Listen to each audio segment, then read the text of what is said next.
La Segunda Guerra Mundial. Eventos, personajes, tecnología. Le doy la bienvenida a nuestro episodio del día de hoy. Episodio 99. La Batalla de Kursk. Muchas gracias a mis oyentes por acompañarme. Empiezo por agradecer a Fernando Paz por acompañarme en el episodio previo en que detallamos lo ocurrido durante el año 1942 y más allá de Stalingrado. La visión general que provee Fernando nos permite entender mejor cómo sigue evolucionando la guerra luego de la contundente derrota sufrida por los alemanes en Stalingrado. Estamos en un punto en que la dirección de esta guerra está cambiando claramente. El Ministerio de Propaganda alemán hasta el momento ha pasado de ser claramente triunfalista a inicios de la guerra a muy optimista a medida que la guerra avanza. Pero para inicios del segundo trimestre de 1943 esto ya no es posible. A modo de recordatorio, en la Unión Soviética, luego de la relativamente exitosa campaña azul, en que recuperan los territorios perdidos en 1941, para el final del año las cosas se van complicando en Stalingrado, pero en diciembre Hitler públicamente comunica que la situación en Stalingrado está bajo control y simplemente están barriendo y limpiando, por decirlo de alguna forma, antes de terminar esta campaña. Para finales del mismo mes, en cambio, ya está claro que ese no es el caso y que de hecho esta campaña es un desastre, por lo que Hitler y su ministro de propaganda deciden reconocer la derrota en Stalingrado, pero buscan presentarla además como una victoria moral. Los combatientes alemanes, empezando con el comandante Paulus, han preferido morir combatiendo antes que capitular ante los soviéticos. Los soviéticos, por su parte, no tienen el menor problema en empezar a transmitir mensajes de oficiales y soldados alemanes que muestran que estos combatientes no murieron, sino que se rindieron. Y ahora son ellos quienes denuncian a Alemania por esta guerra injusta y que para colmo van perdiendo. Esto inicia una campaña en que generales alemanes capturados graban mensajes en que animan al pueblo alemán a derrocar a Hitler. 1943 será, por lo tanto, una vez más el intento de reunir las fuerzas restantes para las campañas de ese año. Pero estos ataques alemanes son cada vez más débiles como resultado de la cantidad de equipo y personal que pierden en cada ofensiva, incluso cuando salen triunfantes. Y la esperanza sigue siendo la misma. Confían en que los soviéticos también se acercan a un punto crítico y que pronto colapsarán. La realidad es que los dos lados tienen la misma perspectiva y a los dos lados les gusta pensar que el otro está por colapsar. Pero lo cierto es que los alemanes están mucho más cerca de eso que los soviéticos. Ya con el desastre de Stalingrado consumado, Goebbels decide que es hora de ser honestos, ya que la distancia entre lo reportado y lo ocurrido sigue ampliándose. Este cambio repentino causa shock en Alemania, ya que las buenas noticias que llevan años recibiendo de repente son reemplazadas por muy malas noticias. Solo en 1943, Alemania declara la guerra total. Lo que esto quiere decir es que se llama a la movilización total de la sociedad. Hasta este momento, la esperanza era que se podía ganar esta guerra sin tomar ese tipo de medida. Pero esto es una clara señal de que la guerra no terminará pronto. O peor aún, podría ser una de las señales iniciales de que esta guerra se podría perder. Es hora de que toda la población y todas las industrias se alineen al esfuerzo de guerra con su productividad y recursos. Por primera vez se ordena que mujeres de entre 17 y 45 años de edad deben registrarse para trabajar, algo que iba contra los valores nazis que veían a la mujer para unas pocas funciones muy específicas. La propaganda se multiplica y Goebbels toma la decisión de que los programas y películas que produce el Ministerio de Propaganda no serán politizados. Se centrarán en entretenimiento y en resaltar héroes alemanes de antaño que superaron obstáculos que parecían imposibles. En otras palabras, se empieza a producir contenido idealista y heroico que busca ayudar a la población a escapar de la realidad de la guerra y los invita a soñar en la victoria que requiere sacrificio. Las comunicaciones oficiales empiezan a desaparecer. Las radios baratas que el gobierno alemán ha repartido por centenas de miles entre la población a fin de transmitir el mensaje gubernamental reciben menos y menos programación. Los constantes mensajes radiales entre 1939 y 1942 empiezan a desaparecer. Hitler, hasta entonces siempre dispuesto a aparecer en coliseos o a dar discursos ante miles o emitir transmisiones radiales a nivel nacional, desaparece del aire. Este drástico cambio se produce cuando el pueblo alemán quiere más información que nunca. El resultado del silencio cada vez mayor tiene su explicación. Este es el panorama para los alemanes a mediados de 1943, más allá de su guerra contra la Unión Soviética. Luego de las derrotas del Eje en Egipto y los desembarcos aliados en el norte de África en noviembre de 1942, los alemanes pierden este continente en cuestión de semanas, en que siguen retirándose hacia Túnez. El avance aliado no se detiene y alemanes e italianos se encuentran atrapados ahora en Túnez, tratando de defender este punto desde el cual se lanzarán desembarcos en Europa. Para el momento de los eventos que relatamos el día de hoy, el Eje ya ha sido derrotado y expulsado del norte de África. La amenaza de un desembarco aliado en Francia se sigue incrementando, por lo que Francia debe ser reforzada. Entre las tantas conquistas alemanas e italianas a inicios de esta guerra se encuentra Yugoslavia, la cual es derrotada de forma impresionantemente breve en 1941. Y el territorio de este país se lo distribuyen los países del Eje. Es un triunfo total, excepto que no lo es. Y la resistencia en Yugoslavia contra alemanes, italianos, búlgaros, húngaros y entre los mismos grupos raciales que conforman esta nación creada después de la Primera Guerra Mundial, resulta en una guerra de guerrillas en que participan múltiples grupos con múltiples objetivos, lo que vuelve a la nación ingobernable, por lo que grandes cantidades de fuerzas del Eje deben permanecer en Yugoslavia para tratar de mantener el orden. Soviéticos y británicos con todo gusto apoyan con recursos a estos grupos, lo que complica más aún la situación interna. Y los países del Eje ahora deben combatir la insurgencia en medio de un ambiente que cada vez más se parece a una guerra civil. Para mediados de 1943, los países del Eje deben incluso emprender verdaderas ofensivas dentro de Yugoslavia solamente para tratar de controlar la situación. El Eje ha conquistado además Grecia, luego de la debacle italiana que fuerza a los alemanes a ingresar en este conflicto.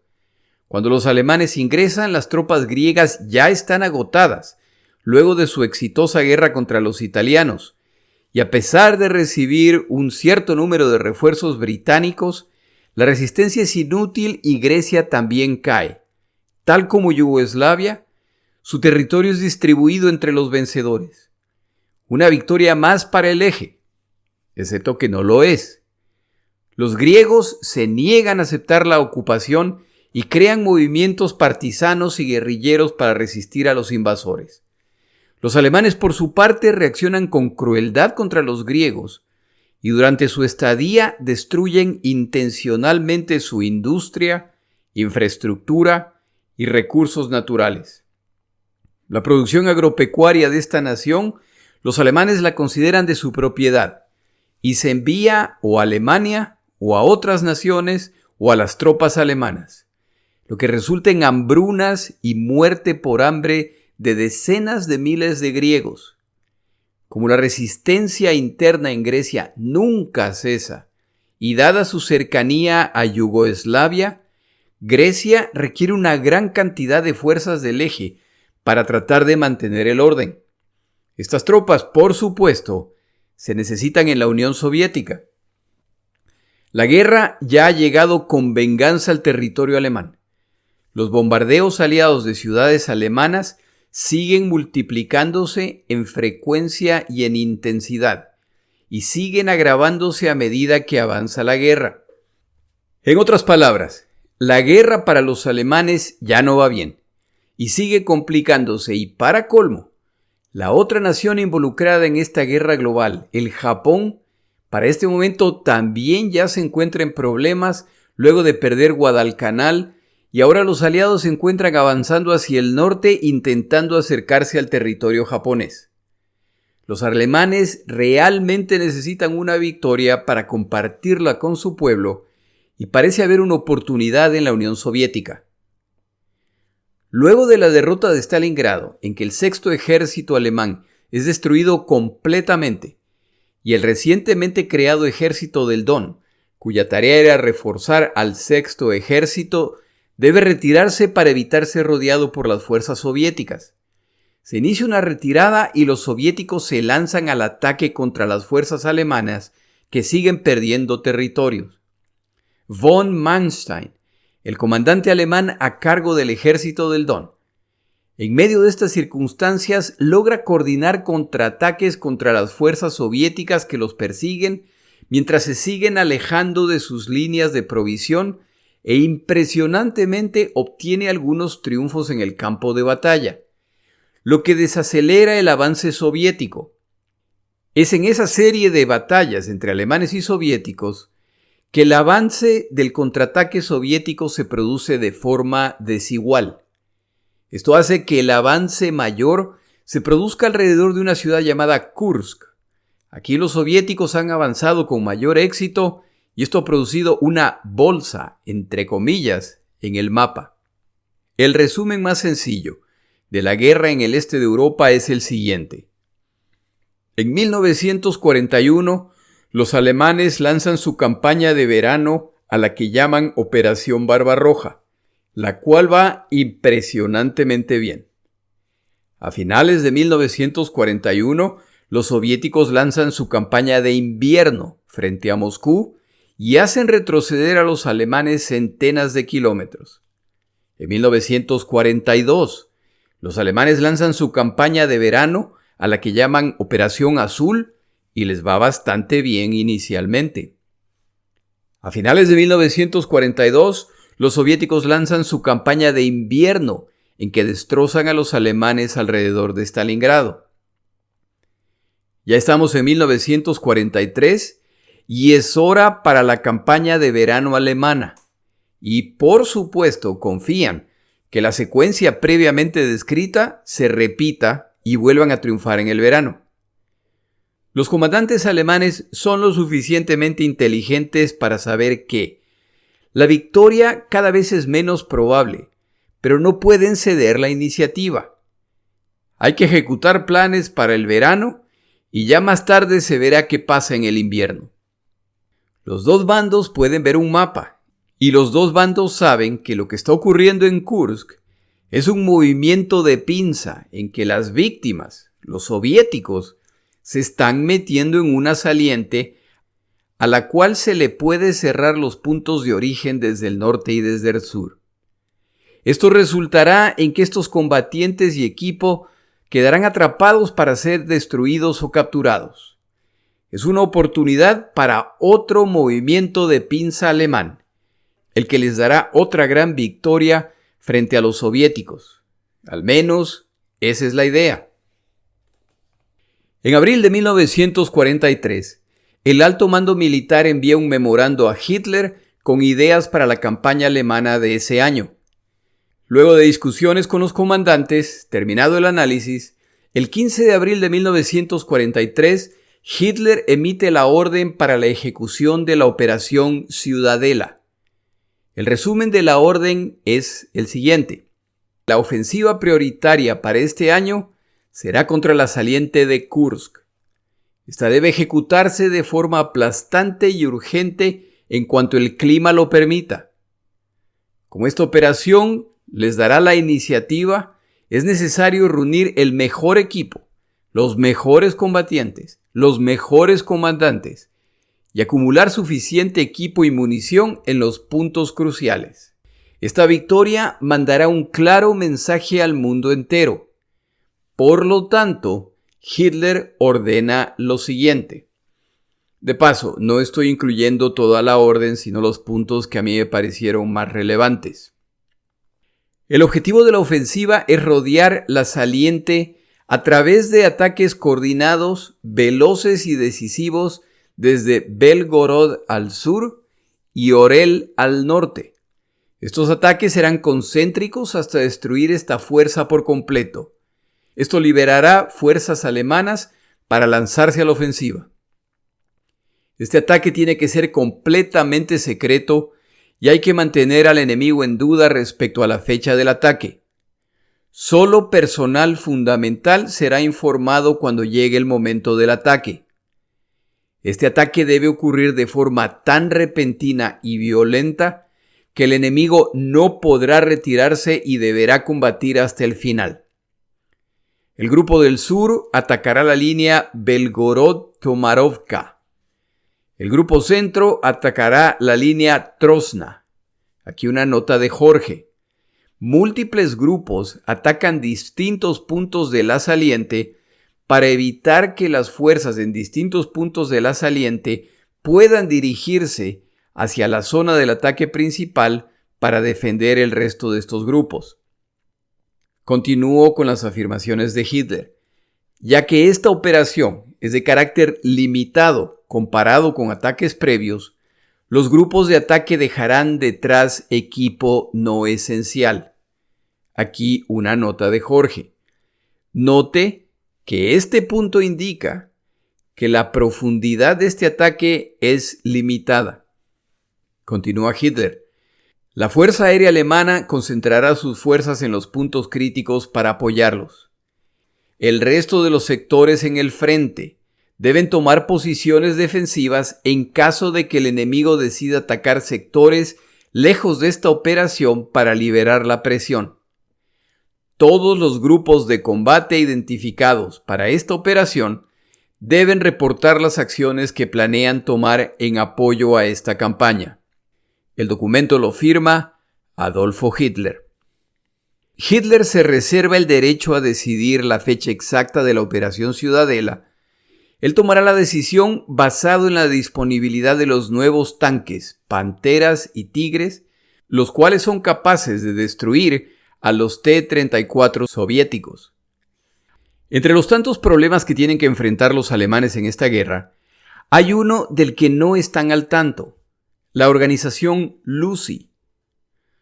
Rudolf Rössler, alemán y convencido opositor de los nazis y agente soviético, tiene contactos en los más altos niveles del alto mando militar alemán. Durante esta guerra, el señor Rössler proveerá a los soviéticos más de 12,000 páginas de documentos del alto mando militar alemán, incluyendo la información para la Operación Barbarroja. Stalin, siempre sospechoso de la información que recibía de Occidente, ignora, entre tantas otras, las advertencias de Rössler. Pero este señor y su organización siguen enviando información a Moscú a medida que la guerra avanza, y esta se confirma acertada cada vez, por lo que para 1943 la confianza en su información es casi total. La orden de Hitler que acabo de resumir llega a Moscú al día siguiente de su emisión. Con esta información los soviéticos se preparan, y como a los alemanes lanzar la operación les tomará meses, los soviéticos, a través del reconocimiento aéreo, son capaces de verificar que la orden que Rössler les ha enviado es la descripción exacta de lo que los alemanes están a punto de hacer. En este punto tomamos una pausa.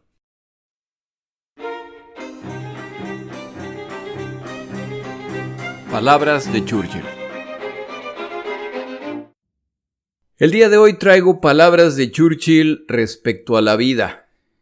Churchill decía: ¿de qué sirve vivir si no es para luchar por causas nobles y hacer de este mundo confuso un lugar mejor para vivir después de que nos hayamos ido?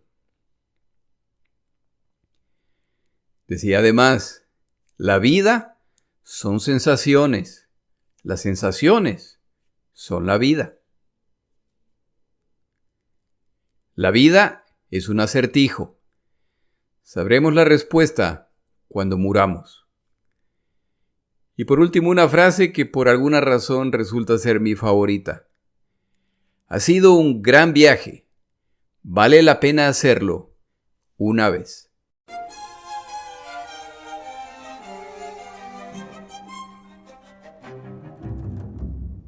Finalmente, los alemanes ponen en marcha la Operación Ciudadela en la zona de Kursk. Esta es una de las batallas muy mencionadas de la Segunda Guerra Mundial y es conocida como la mayor batalla de tanques de la historia.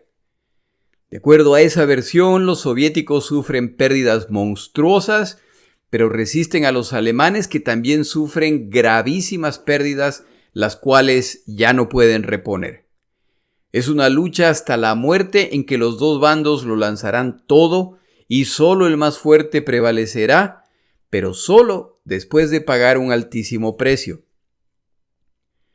El historiador estadounidense Robert Chetino es considerado un experto en el tema de la guerra en el este de Europa por su acceso y estudio de documentos alemanes relacionados con esta guerra. Este autor, en su excelente libro, hace referencia a David Glantz, otro historiador estadounidense que ha tenido acceso a archivos de esta guerra, pero en su caso a los archivos soviéticos.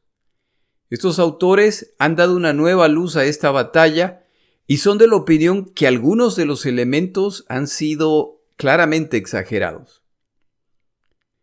Los puntos principales que ellos mencionan es que esta batalla no fue un intento final desesperado de los alemanes por romper el frente soviético para lanzarse al ataque. La razón es sencilla. Los alemanes ya no pueden lanzar ofensivas de consideración sin debilitar demasiado los 3 frentes que han abierto en la Unión Soviética. Sus operaciones ahora deben ser oportunistas para detener o desacelerar el avance soviético, y Kursk aparenta ser una magnífica oportunidad para hacerlo. La batalla de Kursk fue una batalla sangrienta en que los dos bandos sufren grandes cantidades de bajas, pero no es la épica batalla final de los Panzers o el cementerio de miles de tanques soviéticos. Esta versión distinta de estos historiadores se basa, como ya lo mencioné, en los reportes soviéticos y alemanes originales, los que se presentaron luego de la batalla. El frente de batalla es relativamente sencillo. Los comandantes de los dos bandos, al observar la disposición de sus fuerzas en un mapa, ven una línea más o menos continua hasta llegar a la zona de Kursk. En esta zona se puede ver una protuberancia muy clara que ha sido creada por fuerzas soviéticas que forma una amplia zona que en su base, es decir, donde se conecta con el resto del frente, se estrecha. Cualquier comandante de los dos bandos puede ver que si se atacan estos puntos, en teoría se puede cerrar la ruta de escape de estas fuerzas. Pero no es tan sencillo. La periferia de esta saliente es de cerca de 3.000 kilómetros. Y además de atacar la base de la saliente, se necesita una fuerza de contención para proteger el resto de esta zona, y solo así se podrá cerrar la pinza. Tomar la decisión de realizar este ataque, reunir las fuerzas necesarias a las que hay que traer de otros frentes y organizar el plan toma a los alemanes 4 meses desde que se forma esta saliente. ¿Por qué les toma tanto tiempo? Porque para este momento en la guerra ya las opciones que les quedan a los alemanes son poco atractivas y hay miembros del alto mando militar que consideran esta operación una buena idea, principalmente von Manstein. Y hay quienes están en desacuerdo, entre ellos Guderian, que no ve el beneficio de esta ofensiva. El problema es que si no atacan esta saliente, los soviéticos continuarán fortaleciéndola y a la larga serán ellos quienes lanzarán ataques desde ahí.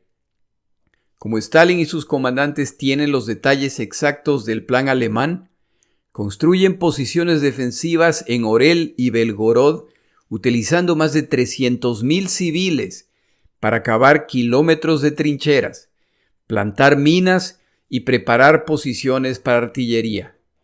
Los alemanes, por su parte, para el momento que se inicia esta operación, cuentan con grandes cantidades de combatientes y de equipo, que incluyen sus tanques Mark V, Pantera, y Mark VI, Tigre, de última generación y capaces de destruir cualquier tanque soviético a gran distancia. Los alemanes saben que los soviéticos han reforzado sus posiciones defensivas y que por lo tanto el primer paso será superar esas defensas para entonces iniciar el ataque directo con las fuerzas soviéticas. Para el día de lanzamiento de la Operación Ciudadela, los alemanes han reunido casi todas las divisiones Panzer que les quedan. Esto resulta en un debilitamiento de los frentes al norte y al sur, pero ya no hay opciones. Hay que jugársela en Kursk con la esperanza de causar una grave derrota a los soviéticos. El plan es un fuerte ataque desde el norte, comandado por las fuerzas de Model, con el objetivo de tomar las líneas ferroviarias e ingresar a la ciudad. Por su parte, Hoth avanzará desde el sur con el plan de conectar con las fuerzas de Model. Una vez completada la pinza, se ha creado lo que los alemanes llaman la caldera, en la que se encierra las fuerzas soviéticas. Con esta tarea completa, el resto de las fuerzas alemanas atacarán la saliente desde múltiples puntos para gradualmente destruir a las fuerzas soviéticas en ataques concéntricos.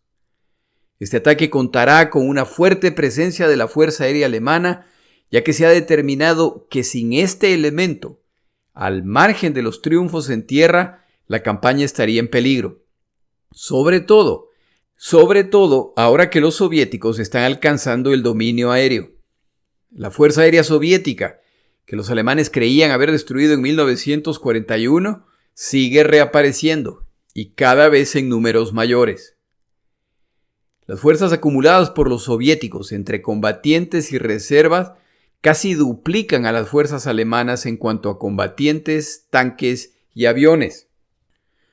Una de las características del combate en el frente este en la Segunda Guerra Mundial empieza a aparecer. Como parte de su plan de ataque, los soviéticos cuentan con una gran cantidad de piezas de artillería. Finalmente se inicia la Operación Ciudadela con el ataque alemán.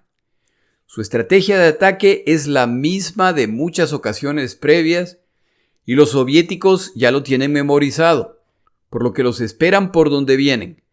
La guerra relámpago ya ha perdido su novedad y estos ataques que buscan cerrar la pinza alrededor de Kursk son en realidad esperados, por lo que se convierten en ataques frontales contra defensas preparadas para detener a los alemanes. El 5 de julio de 1943 se inician ataques desde el norte y el sur de la base de la saliente apoyados por la Fuerza Aérea Alemana. Los alemanes se lanzan al ataque y descubren casi 5.000 kilómetros de trincheras y fosas antitanques. Se estima que los soviéticos habían plantado más de 400.000 minas antitanque y antipersonal en los caminos, desvíos y colinas. La artillería soviética se suma al ataque desde la distancia. El clima tampoco ayuda cuando una fuerte lluvia inunda caminos, lo que dificulta aún más el avance. Los alemanes siguen tomando desvíos en busca de puntos débiles en las líneas concéntricas de defensa, solo para descubrir que no existen. Los alemanes se encuentran en una batalla que es lo opuesto a su guerra relámpago. Las pocas fuerzas alemanas que logran descifrar el laberinto de minas, trincheras, fosas, contraataques y ataques de artillería avanzan solas. Ahora son grupos aislados y pequeños de combatientes que son atacadas por las fuerzas terrestres soviéticas que los esperan detrás de las defensas. Tras 10 días de combate, los Panzer alemanes han avanzado cerca de 20 kilómetros. En otras palabras, 2 kilómetros por día. Al hacerlo pagan un altísimo precio en combatientes y equipo. Pero también han causado bajas a los soviéticos. Algo queda muy claro. Las fuerzas alemanas atacantes desde el norte y el sur no están logrando cerrar la pinza, lo que en pocas palabras significa que el ataque ha fracasado. El general Model, que avanza desde el norte, está en una situación aún más complicada. Al inicio del ataque logra romper la línea defensiva y logra avanzar el primer día.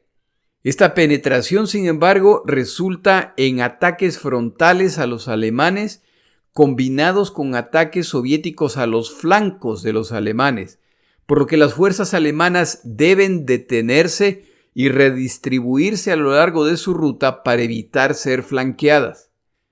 Los Panzers Pantera y Tigre, con los que cuentan los alemanes, se muestran letales contra los T-34 soviéticos, pero no son inmunes y desde el inicio queda claro que esta será una batalla de desgaste, exactamente el tipo de batalla que los alemanes no quieren pelear, ya que los soviéticos han mostrado superioridad en esta categoría.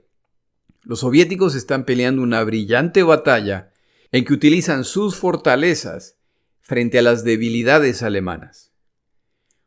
Otros sectores del frente reportan la llegada de tanques soviéticos a la zona de Provorovka, por lo que el general alemán Hoth ordena a sus panzers que se pongan en camino a enfrentar esta amenaza. Se inicia entonces la fase más famosa de esta batalla y la causa para las dramáticas descripciones de combate entre alemanes y soviéticos. Los blindados de Hoth se encuentran con la división blindada del general soviético Rotmistrov. Este es un encuentro frontal entre estas dos fuerzas que se han lanzado a la ofensiva al mismo tiempo. Los dos bandos abandonan sus planes y se enfrascan en una batalla blindada sin tregua. Se encuentran los excelentes T-34 soviéticos, el caballo de batalla soviético, con una combinación de Panzers IV, Panteras y Tigres. El T-34 era superior al Panzer IV, pero es una víctima fácil de la potencia de fuego de los Panzer Tigres y Panteras, por lo que su única opción es intentar acercarse hasta una distancia en que sus cañones pueden penetrar el blindaje de los nuevos tanques alemanes. Los alemanes, por supuesto, hacen lo que pueden para que esto no ocurra, y en el proceso, los T-34 soviéticos siguen explotando al ser alcanzados por los tanques alemanes. Rotmistrov había discutido con su comandante principal la estrategia principal al enfrentar a estos mastodontes y su comandante con humor recomienda acercarse lo más posible y abordarlos. La realidad es que si los tanques soviéticos no logran acercarse, no sobrevivirán. Afortunadamente para los soviéticos, estos nuevos tanques alemanes también carecen de unos cuantos defectos que resulta en que sufren daños permanentemente en el campo de batalla, no como resultado de fuego enemigo, sino de deficiencias técnicas. Los soviéticos logran extenderse hasta amenazar un flanco de Hoth, lo que obliga a los alemanes a detener su avance para asegurar su flanco. Para el final del día, los soviéticos han sufrido graves pérdidas, pero los alemanes también pierden grandes cantidades de combatientes y tanques sin lograr avanzar, por lo que la parte central del plan, sellar la saliente de Kursk, no está ni remotamente cerca de ser alcanzada. Es la versión del general soviético Rotmistrov la que habla de impresionantes cantidades de tanques alemanes presentes y además destruidos por sus fuerzas. Con la apertura de archivos alemanes, se determina que el número de tanques que dicen haber destruido los soviéticos en Provorovka es mayor al número total de tanques alemanes presentes en ese sector, por lo que la aversión es imposible. Tras el final de la guerra, el general alemán von Manstein declara que el error alemán fue no presionar el ataque en Pravorovsk, sobre todo después de causarle grandes pérdidas a los soviéticos. Este optimismo ignora las grandes reservas con las que los soviéticos contaban detrás de las líneas de defensa, e incluso si los Panzers lograban destruir las defensas soviéticas y avanzar ¿hacia dónde? El objetivo era avanzar hacia el norte para cerrar la pinza para destruir a las fuerzas soviéticas en Kursk. Un avance en cualquier otra dirección carece de sentido. La batalla de Kursk marca un punto de inflexión en la Segunda Guerra Mundial. La Operación Ciudadela es el primer ataque alemán que es incapaz de penetrar el frente soviético. Esta operación es un fracaso total en que ya queda claro no solamente que ya los soviéticos han aprendido cómo contrarrestar la estrategia alemana de guerra, sino que ahora son los soviéticos quienes aparentemente cuentan con las fuerzas necesarias para lanzarse contra los alemanes. La ofensiva de Kursk es el último intento alemán de lanzar una ofensiva ambiciosa en el frente este en la Segunda Guerra Mundial. De aquí para adelante, esta será una guerra de retiradas en que los alemanes intentan detener el avance soviético. La iniciativa cambia de manos definitivamente mientras los soviéticos se fortalecen y los alemanes se debilitan. La convicción alemana de la superioridad de sus militares, de su equipo, de su doctrina militar, de su raza, será puesta a prueba a cada paso a partir de este momento. Su esperanza se vuelve cada vez más hacia las armas magníficas de las que periódicamente habla Hitler. Estas armas cambiarán el curso de la guerra y resultará en la destrucción del enemigo. El 10 de julio, apenas 5 días después de iniciado el ataque alemán en Kursk, a Hitler le llegan los reportes de que británicos y estadounidenses han desembarcado en Sicilia. La temida invasión aliada de Europa se ha iniciado y Europa continental sin duda viene a continuación. No olvide que Sicilia es una isla al sur del continente europeo, no es parte de Europa continental. La lista de problemas para los alemanes sigue creciendo. ¿Cómo reaccionarán los italianos? ¿Van a pelear o a rendirse? La toma de Sicilia significa que los aliados tendrán el control de la costa mediterránea no solamente desde el sur, sino ahora desde parte del norte. Esas noticias, que no eran completamente inesperadas, son un desastre. Hitler llama a sus comandantes y 2 días más tarde se decide finalizar la Operación Ciudadela. Parte de las fuerzas que han combatido en esta campaña ahora deberán ser enviadas a Italia y a Francia para prepararse para la potencial invasión aliada. El resto de las fuerzas deben ser distribuidas en el frente oriental. El ataque a la saliente de Kursk muestra la grave subestimación alemana de las fuerzas soviéticas. Los alemanes intentan concluir sus operaciones y separar sus fuerzas para enviarlas a los puntos previamente mencionados. Los soviéticos, que por supuesto estaban al tanto de la inminencia del desembarco británico-estadounidense en Sicilia, lanzan 2 fuertes contraofensivas contra las fuerzas alemanas que ahora tienen que defenderse. Siguen perdiendo equipo y combatientes, lo que retrasa y disminuye las tropas y equipo que llegarán a su destino para intentar defender Italia o Francia. En 1941, frente a Moscú, queda demostrado que los alemanes pueden ser detenidos. En 1942, en Stalingrado, queda claro que los alemanes pueden ser derrotados. En 1943, en Kursk, queda claro que la Unión Soviética ya tiene la fortaleza y conocimiento como para tomar la iniciativa en esta guerra.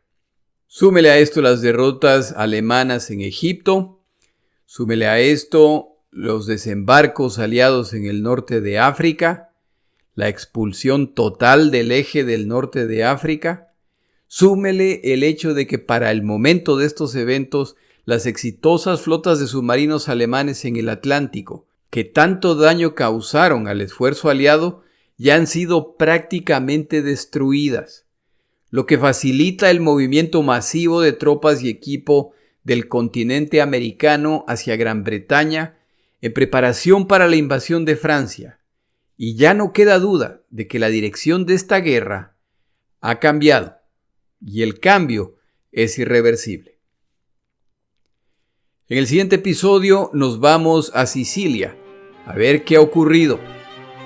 Ese episodio se inicia con el relato de los días finales de la campaña en el norte de África, que culmina con el desembarco aliado en Europa. Mi nombre es Jorge Rodríguez. Gracias por acompañarme. Para información adicional respecto a este episodio, las notas de este podcast, que incluyen la narración de este episodio, así como acceso a resúmenes, videos, documentales y materiales adicionales gratuitos disponibles en el Internet, por favor vaya a Amazon y busque el libro La Segunda Guerra Mundial, Eventos, Personajes, Tecnología. Al comprar estas notas me ayuda y me apoya financieramente. Puede encontrar información adicional en mi página web, lasegundagm.com. Muchas gracias.